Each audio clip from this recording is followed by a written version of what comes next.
To another episode of the Abundant Wellness Podcast.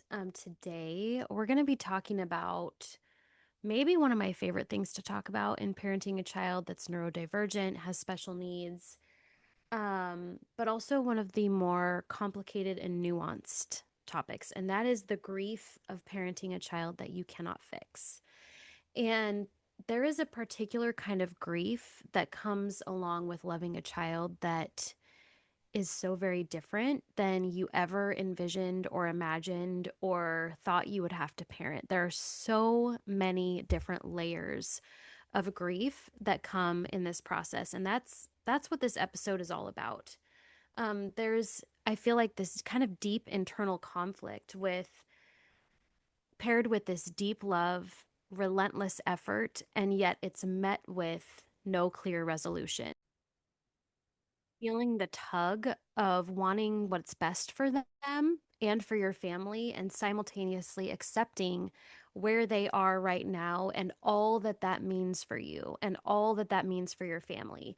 I want to clarify really quickly before we dive into this episode that grief is not about giving up. It's not about no longer trying to help them or find the resources that you need for them. This is not about surrendering to helplessness or hopelessness. As I talk about in my book, Wrapped in Kindness, surrendering is twofold. It is I am letting go of my hopes and my expectations that looked like this, whatever that looks like.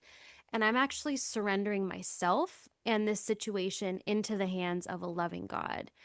And so it's actually an exchange. So we're not just grieving unto nothing, right? This is not about hopelessness. This is about grief coexisting with devotion and finding ways to anchor yourself in the midst of that process. So if you have ever wondered why you feel so tired, even when you're doing everything right, this episode is for you. So let's talk a little bit about what grief actually is, because how it looks like or what it looks like for parents of special needs children is very different than any other type of grief that I've personally experienced. And I have walked through a lot of really hard things in my life. I was raised by a narcissistic parent, had to grieve the loss of that relationship before that parent ever passed away. Have watched both of my parents die of cancer, had multiple miscarriages, lots of really hard things. And I don't think that's unusual for any of us. Like, I don't win the award of most hard things experienced in life, okay?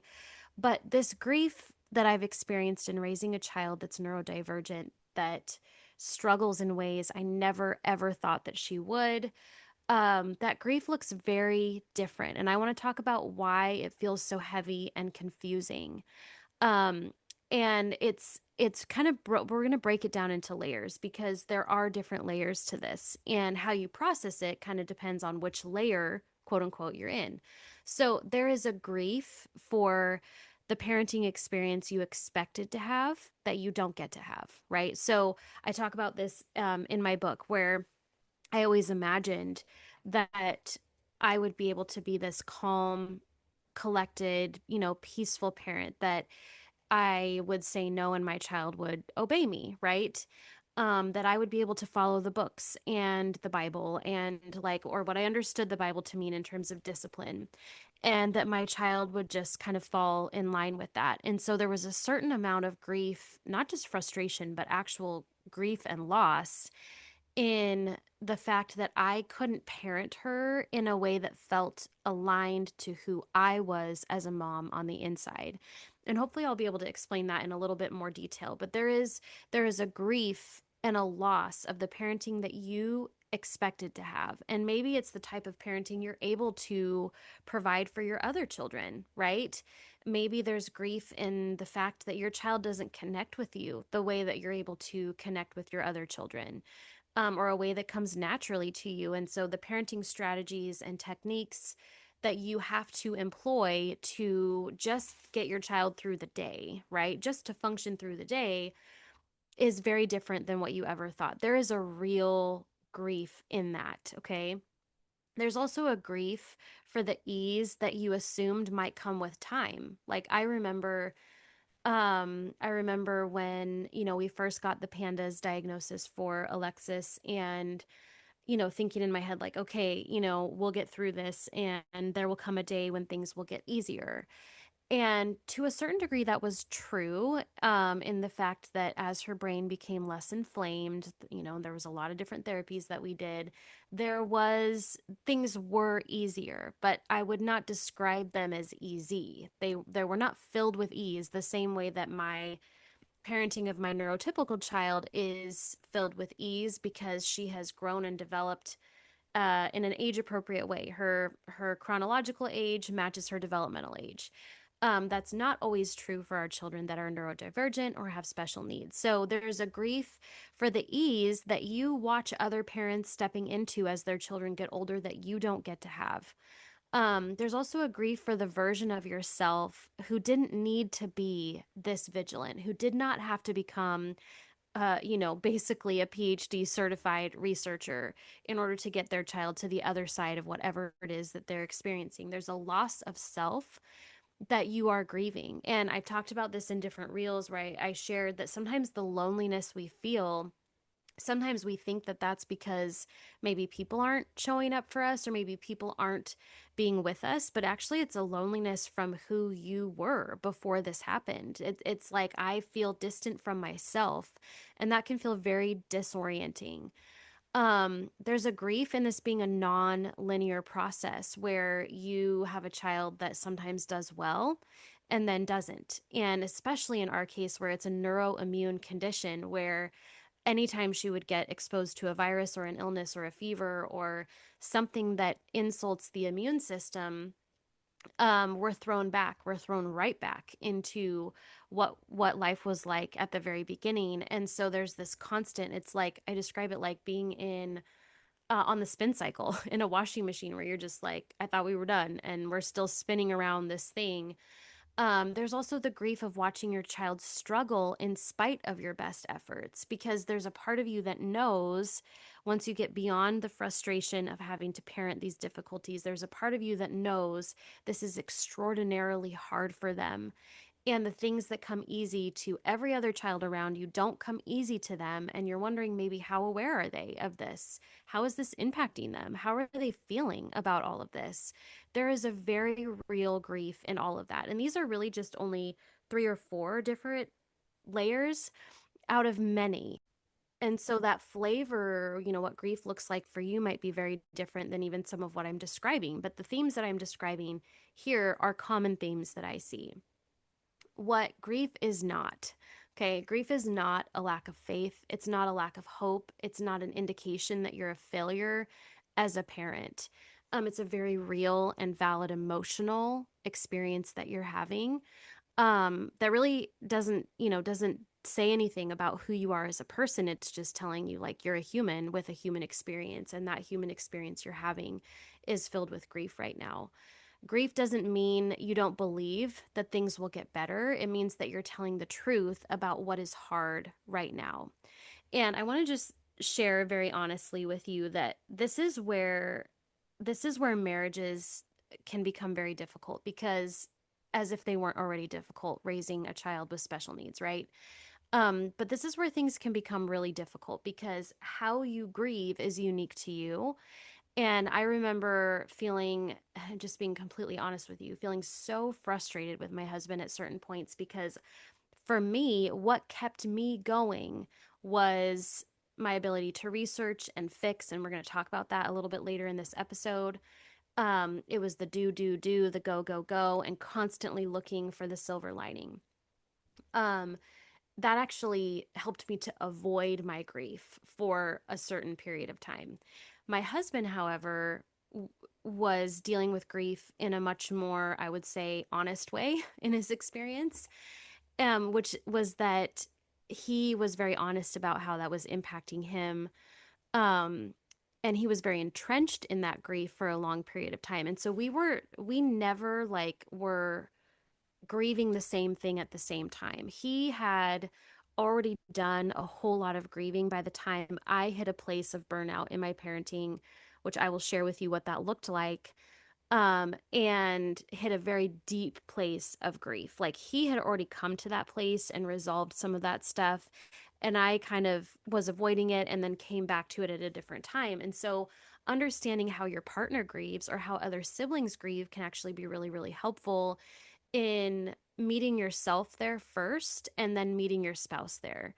Um, because to me, there were certain times in my journey of parenting where I couldn't tolerate hearing his reality of his honest reality of how he was experiencing this loss, right? For him, that was a very constant theme, but I was constantly looking at the bright side and looking for the silver lining, which was very self protective, and had a hard time meeting him there. And if you're in that place where you're having a hard time meeting your spouse or your partner there, it could be because there is a certain capacity that's needed to accept those emotions for yourself first before you can meet somebody else in that place. And for me, I had to do some work around that before I could really sit with him and just validate his experience.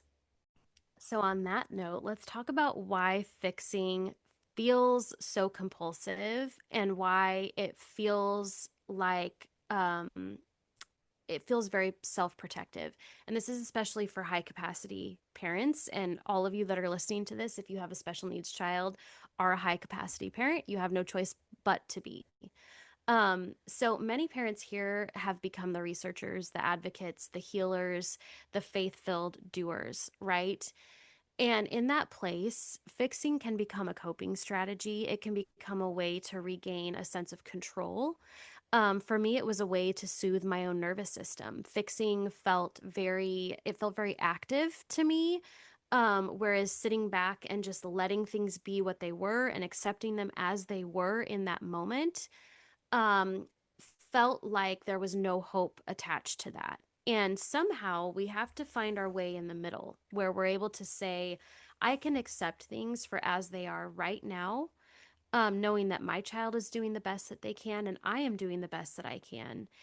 And I can still hold a certain amount of hope for the future. This is called a dialectic, where we are able to hold two truths at one time. And it takes skill and emotional capacity and nervous system capacity to be able to do that. Um, and it does. It takes all of those things to be able to do that. So the desire to fix is not the problem. The belief that your peace depends on fixing it is. And so for me, my husband had already kind of gone through all of those different stages of grief. You know, you've got denial, bargaining, anger, depression, and acceptance, right? And they never happen in the same order. For me, I was staying in that place of anxious fixing because I had not yet gained the nervous system capacity or the emotional capacity to confront what was right in front of my face, which was that I had to really face that fear of what if I get to a place where I just have to accept that this is as good as it's going to get. And as a mom, I just couldn't go there yet. And so if that's where you are, that's okay. We all have a different journey through grief, and I had not yet figured out at that time how to regulate or how to balance my grief and still anchor myself in hope. And so we're going to talk about how to practically do that because it is a skill and it is based on nervous system capacity, and it is not something that happens overnight. Okay, so part of this episode is helping you to identify where you are in that grief process and how your nervous system plays a role in that. But just a reminder that the desire to fix is not a problem. That's not the problem. It's the belief, that internal belief, that your peace depends on fixing. And I know for me, that was a very deeply, deeply ingrained belief. And part of that came from the home that I was raised in, the trauma that I experienced as a child, that my peace could only be found if I was the fixer, if I made everything okay. Um, because I had a parent who was very dysregulated and very dysfunctional. And so I had to learn, it wasn't just the current trauma of raising a child with a dysregulated nervous system. There was also past trauma attached to that. And so you have to be gracious and compassionate with yourself in this process of really kind of digging into the belief. So that belief that your peace depends on fixing. And so if you can't fix it, then how are things ever going to get better, right? So, chronic fixing keeps you in a state of fight or flight. It just does because you're constantly in that hyper arousal, you're constantly in that state of hypervigilance. And that doesn't actually ever allow you to rest. And that's where our nervous system stays in dysregulation, and it can feel very productive, right? But the fact is that sometimes we have to step back and get to that place of saying, I have to accept things as they are right now. And that means that I have to confront some beliefs that I have about this and some feelings of hopelessness or fear or anxiety, right? Faith invites us to surrender without being passive. And so, what that means is what I was describing before, which is for me, I had this belief surrender means I'm just giving up. I'm just saying, well, this is as good as it's going to get. And therefore, I'm going to stop every therapy and every treatment and all of these things, and that's not what surrender is. Surrender is really saying I'm letting go of whatever control I think I might have over the outcome. And I'm going to surrender to the fact that today is hard, that this week has been hard, that this month has been hard, that I can't fix where she is right now. And that brings up all of these yucky feelings on the inside.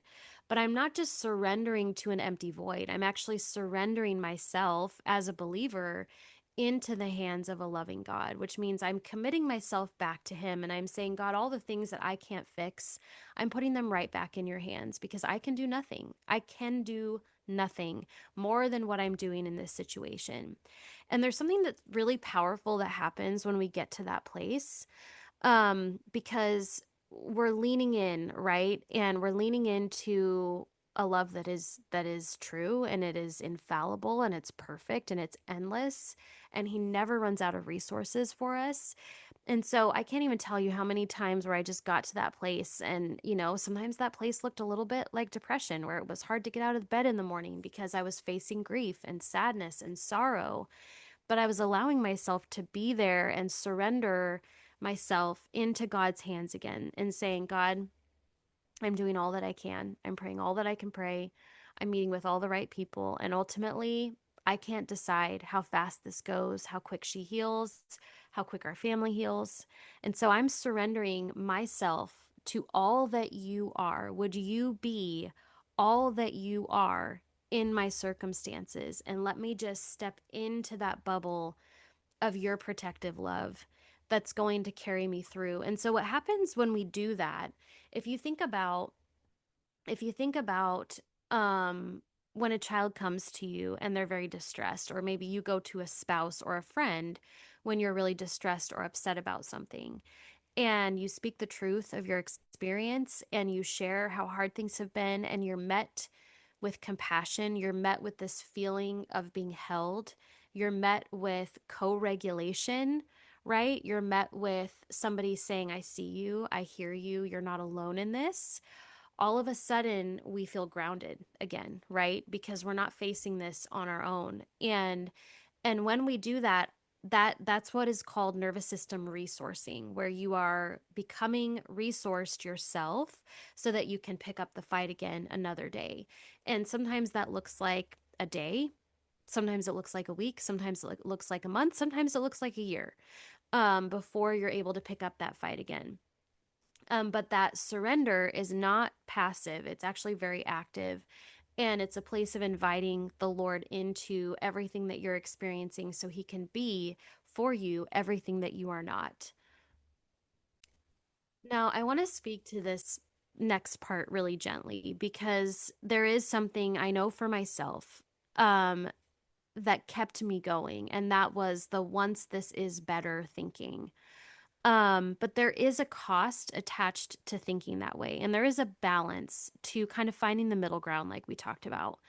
But there is a cost to living in the once this is better. Okay. Living in future oriented hope instead of being present in your anchoring actually can add for more distress. And I want to talk about this because it's not cueing a sense of safety now. And what I mean by that is once this is better, then I will be able to rest. Once this is better, then I will be able to regulate. Once this is better, I will be able to find peace. Once this is better, my marriage will be better. Once this is better, or once this issue is resolved, I will feel better about my parenting. But none of that regulates the nervous system or cues a sense of safety now, which is exactly what your body needs in order to resource yourself for the future and have the capacity for quote unquote, once this is better. Um, when we live in that future oriented thinking, what it does is it actually delays our joy because we're not able to be present in the moment. And we have a hard time maybe even being present in ourselves because it's such a distressing experience. It can lead to emotional burnout because the once this is better thinking actually keeps us in a state of fighting when maybe we need to rest or doing more that is outpacing our child's capacity to heal. So, for example, when about a year into, might have been 2 years in, I think it was about a year into my daughter's diagnosis, we got her into occupational and physical therapy to help with reflex integration. And that's a way of just kind of working with the body. I'll have a different episode on this where I bring in somebody that does reflex integration to talk about how this can be super helpful. Working with the body to rewire the brain. And I was doing that alongside a bunch of other therapies. And part of the reason I was doing that was because I was deeply afraid. I was very afraid that if I didn't do all of the things right now in this moment, again, that's the I must do something right now sympathetic response, that if I didn't do all of these things in this moment, my daughter would not be okay.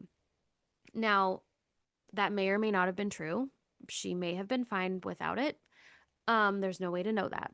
But what I do know now, looking back in time, is that the brain has a really, really, really hard time learning or healing when it is deeply inflamed, as her brain was. And so, yes, we did see a lot of improvements with reflex integration therapy. Um, Not only was it hugely financially costly, but from a time standpoint, it was a huge investment to make this happen. I don't regret doing it. What I regret is the level of anxiety that I was living in at that moment because I felt such a sense of urgency in getting her better, not understanding that there really was only so much that her brain could learn and do and heal because of the amount of inflammation that was happening in her brain. So it can lead to emotional burnout because sometimes we're pursuing things outside of our child's ability to do them, meaning outside of the body's physical ability to heal. I want to give a kind of an analogy for this. And any of you that have heard me speak publicly, any of you that have heard me in inner healing conferences and whatever, has probably heard me say this analogy, but I like to use it because I think it's a really good explanation and demonstration of outpacing our own healing and our own child's healing. So when I worked in pediatrics, I worked in the pediatric ICU, neonatal ICU, and peds acute care. And so we saw everything, worst of everything, near drownings, so many accidents, just things that I probably won't ever share about on here because they're too awful. But I will share this one situation with you, and that is there was a 2-year-old boy that was riding on a riding lawnmower with his grandfather, and he fell off the riding lawnmower. And I'm not going to go into too much detail other than to say that his leg was completely mangled from the hip down because of those injuries. And he was very lucky to not lose his leg. Um, One of the worst injuries I have ever seen in 15 years of pediatric medicine, which is saying a lot because there's a lot of really bad stuff that we see. And I remember I learned such an incredible, valuable lesson in taking care of this boy because he was in severe pain for a long time, so severe that we actually had to keep him unconscious for a good chunk of his healing process. It was simply, I mean, the injuries were to the bone. That's what I will say. And it was, again, from hip down to his ankles. So that's a quarter of his body that is experiencing this significant amount of pain. And when you're dealing with an injury like that, you have layers of healing and you have to heal from the inside out. So it's not, we can't expect the skin on the top of the surface to heal and close and approximate if the tendons and the ligaments and the muscles are not first approximated and healed. And approximated just means touching each other so that they can heal. So if there's this large gash wound, right, the inside has to heal first, and it can only heal to the extent that it can heal, meaning that, our job is at that point preventing infection. Our job is keeping the area clean and safe again so we can prevent that infection. It's providing him adequate nourishment so that his body has the nutrients to heal. And then the body begins to do that work. And then after all of those tissues were healed, he then had to go through this very extensive physical occupational therapy experience to learn how to walk again. And no amount of rushing that process could have rushed the process. What I mean by that is it would have made absolutely no sense to try to get him up and ambulating the next day when he didn't have the tissue strength to do that. And some of us, in this heightened state of anxiety and awareness, we want our child to be at the end of this. Of course we do, because it's extremely distressing. And in our case, there was a very real potential of the longer we wait, the more likely this is to be permanent. So there was a reality to that. But what I'm trying to say is that when we live in that state of anxiety about if I don't work hard enough or if I don't pursue all of these things, then my child will not get better. The actual truth was that we were providing everything that she needed to heal. It was just a matter of time. And so, in that time that we're given to slow things down, it's an opportunity to slow things down and to take care of ourselves so that we don't have emotional burnout. Um, when we live in that state, sometimes what can happen then is this quiet resentment or even numbness. And those, again, are nervous system cues that we might be outpacing our child's healing. And what we really need to do is take a step back and look at where they are and look at, are there areas that I'm avoiding grief because it's too painful to look at it? Are there areas where I'm trying to rush ahead because I feel anxious? And if that's the case, then we need to make sure that we are appropriately resourcing ourselves with that. And on that topic, I want to make sure that you know that the Thriving Together community is open. We've got a whole section on resourcing yourself through grief and what it looks like to process grief, not just cognitively, but emotionally and through the body and spiritually. And so, if that's something that you are feeling stuck in, I would invite you to come join the community. It's a wonderful, beautiful community that's being built, and tons of resources in there for you. So I mentioned briefly that there has to be a middle ground in being honest about our experience and the hopelessness that we're feeling, and the anxiety about the outcomes, and finding an anchor right in the middle. So I want to differentiate this for you, because this can be really, really helpful to understand. Outcome based hope is the once this resolves, then, or when symptoms resolve, when behaviors improve, when we figure this out, then I'll be able to take care of myself. Then I'll make sure that I'm nourishing my body. Then I'll make sure that my husband and I can do therapy. And I fully understand the limit of resources, not just physically, but financially and emotionally. So I fully get that. That's not really what I'm talking about here. That this is the emotional belief system of outcome based hope, which is when symptoms resolve, then. But what the nervous system actually needs is the now. And that is that even here, I am safe. Even though my child seems to not be improving, I am okay. My body is okay. I am safe. Even in this place, I am not abandoned. Whatever those truths are that you need to know. And there are ways that we can actually anchor ourselves in the moment, where hope becomes presence, not future prediction, where hope becomes steadiness, not necessarily certainty, because we're not certain of anything. We are not guaranteed anything. And so hope as something that comes from the inside, not the outside. Hope as meaning, not control. And so I was looking at all of these things on the outside of me to anchor myself in, right? When she's doing okay, then I'm okay. Instead of the fact being, I can be okay even if she's not okay.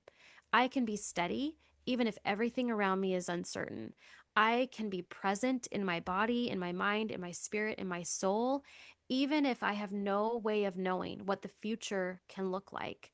Hope doesn't promise us that the story will unfold the way that we want. In fact, many of you are here because of that, because the story has not unfolded the way that you want.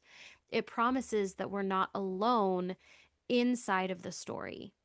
And those two things are very different. And that's where a lot of our grief work is. So I want to kind of bring you to a scriptural resource here. And I'm going to be doing some content around this. I don't fully know what it looks like yet, as I've been really sitting in Psalm 23 this year. And that is the verse, the Lord is my shepherd. He is. It's not he will be my shepherd in the future or he was my shepherd in the past. The the context of that Hebrew word is present tense. The Lord is my shepherd. I have all that I need. And then David goes on to say, even though I walk through the valley of the darkest shadow and the shadow of death, right? The Lord is with me. I won't fear anything. Fear won't conquer me because he's already with me. His authority, his peace is with me. So I want to bring us back to that anchor point, which is that the Lord is my shepherd. It's present tense. And just to kind of share a little bit of, why I took a year off of really content creating, was actually because I was processing a lot of grief. And I had hit a place in our journey where I felt like my daughter was really tired of therapies. She was starting to get burnout from pursuing more and more and more healing. And I was starting to feel like my approach to her on that was becoming more costly, meaning that it was coming from a place of fear and control and not actual surrender. And I desperately needed a break. I needed a break from the 7 years of just crazy intensity. And the Lord told me at the beginning of last year, we're going to be sitting in Psalm 23. We're going to be sitting there. And if you haven't read Psalm 23 in a while, I would invite you to, because it says, He makes me to lie down. Some of us sheep don't like to don't like to rest. I'm not a rester. Okay. That's not what my nervous system likes to do.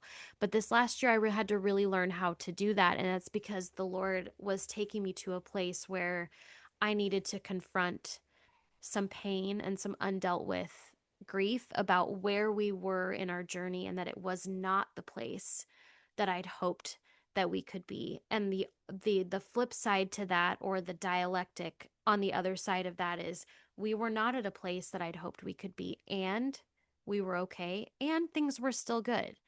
And yet, in order to get to that place where I could say and we were okay and things were still good, I had to work through some. So what does it look like to parent without fixing, and to do that in a way that's not passive? Like, again, it's not saying I'm not going to do anything for my child, I'm not going to pursue all the things for my child. It's not without action. Okay, I want to clarify that you can parent without fixing and still seek support. You can parent without that anxious, I must do something now, fix it response, and still run labs. You can still do therapies. You can still advocate fiercely. The shift is where your identity and your peace are anchored on the inside to the truth that you're okay now, your child is okay now, and things still can get better. So signs that you're anchoring yourself in the present instead of that anxious fixing, right? Is that you can pause without panicking. You can pause and say, is this something I have to do right now? Or is that just something I feel like I have to do right now? And this is really, really important in the world of social media that we live in, where everything seems urgent and my child's doing this protocol and therefore you must also, right? You can pause without panicking. You can grieve without spiraling. And even if you do spiral for a little bit, you'll come out of it, right? So those are signs that you're anchoring. You can hold on to hope without that sense of urgency, meaning I'm present now. I'm inviting the Lord into my pain. I'm being honest about my experience. Maybe I can't know the future for certain, but what I know right now is that I'm okay. That's a very different type of anchoring than that urgent fixing that we're talking about. So, part of what I learned this last year in taking a sabbatical from a lot of different things is that I stopped measuring my faith by outcomes, and I started measuring it by how held I felt. And what I mean by that, and I would say taking that even a layer deeper, how much I was willing to let the Lord hold all of the things that I didn't yet understand, even if that meant I don't even feel like you're holding me right now. So it's that willingness to surrender all the things into his hands that we cannot control. So I want to invite you to sit with some things as we move out of this episode, as I close this episode out. What am I asking this season to resolve so that I can finally exhale? What are the things I'm waiting to happen so that I can finally breathe? When what you need right now is to breathe, even if or even then, right? What would it look like to exhale now without waiting? What would that look like? To take a breath now, to nurture yourself now, to do some self care, to make sure you're eating a meal in peace throughout your day. What would it look like to do something fun? And by fun, that can be watching a show that you like for 15 minutes or reading a fiction book that is not about fixing your child. What would it look like to exhale now? Okay, and I want to invite you to put your hand on your chest, to slow your breathing. And if you feel like inviting your faith into this moment, it would be to say, the Lord is my shepherd right now, even though I'm walking through this hard thing. And invite him into that place where everything's confusing and everything is up in the air and you don't have control over the outcome. I want to affirm for you that this grief is evidence of your deep love and commitment for your child. It's evidence of something that matters, that hope can coexist even with unanswered questions, that you are allowed to rest and continue to care deeply, that it doesn't mean you're being passive, it doesn't mean you're failing. It just means that your nervous system needs help too to carry this forward. And I just want to close with, you're not failing because you can't fix this. You're faithful because you keep loving in the middle of it and you keep showing up. And that faithfulness is actually a wonderful, wonderful attribute that you carry as a parent. I want to invite you again. I know that I end a lot of episodes with inviting you into the Thriving Together community, but it's because I believe in it and I've seen the fruit in it. And it's something that I desperately, desperately needed 7 years ago that didn't exist. This is where parents get to find each other. They get to find faith again. They get to anchor themselves in hope without denying reality. And it's just a wonderful community. So make sure to check out the show notes. Share this episode with a friend that needs it. And thank you so much for joining along.